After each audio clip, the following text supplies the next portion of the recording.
Mon fils de 9 ans sanglotait et se plaint dans sa chambre. Il dit qu'il a peur du noir, qu'il n'arrive pas à dormir. Veilleuse, lumière du couloir allumée. Toutes ces techniques que j'employais pour tenter d'endormir mon fils étaient peu efficaces et se réveillaient coûteuses sur les factures. Mon cerveau minable ne me permettait pas de faire des folies comme ça, surtout pour une peur enfantine. Mon travail en laboratoire m'exaspérait, ainsi que mes collègues. Ils ne veulent rien tenter. On avait tout ce qu'on voulait et sous la main, mais la peur les empêchait d'avancer vers le progrès avec moi. Ils me disaient que je ne savais pas dans quoi je m'aventurais. Que d'idiotie! J'avais donc décidé de voler du matériel et de prendre mon sous-sol en salle d'expérience. Je ne dormais plus la nuit. Mon fils pleurait et la lumière du couloir me dérangeait. J'ai décidé donc d'aller regarder la télévision pour me fatiguer un peu. Alors que j'étais affalé sur mon canapé, une idée incroyable m'apparut dans la tête. Telle une lumière. Elle était fabuleuse.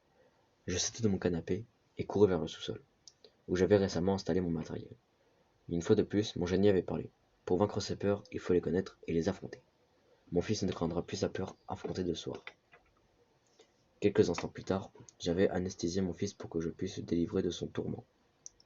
L'opération avait failli rater 2 fois. Mais je l'ai soutenu.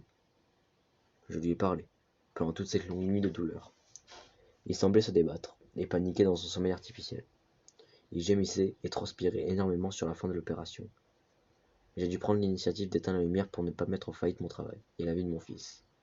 Seul point de lumière, une lucarne, encrassée par la poussière, laissant passer la faible lumière de l'aube.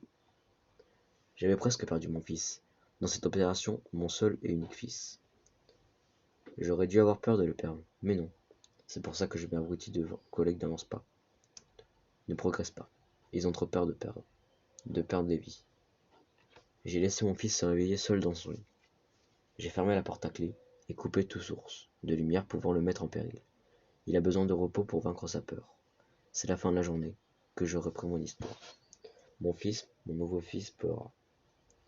Il se plaignit du noir et ne trouvera pas sa veilleuse. Je ne veux plus te faire du mal. Tu vas vivre sans peur maintenant. Je me tenais à côté de la porte, prêt à ouvrir mon fils. La lumière éteinte, toujours. Je l'entendais se lever de son lit avec difficulté. Il tâchait les parois du mur pour se diriger vers la porte.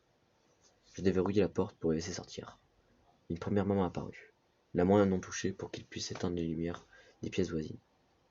Le reste du corps se dévoila enfin entièrement. Son corps était intégralement teinté d'une couleur très sombre.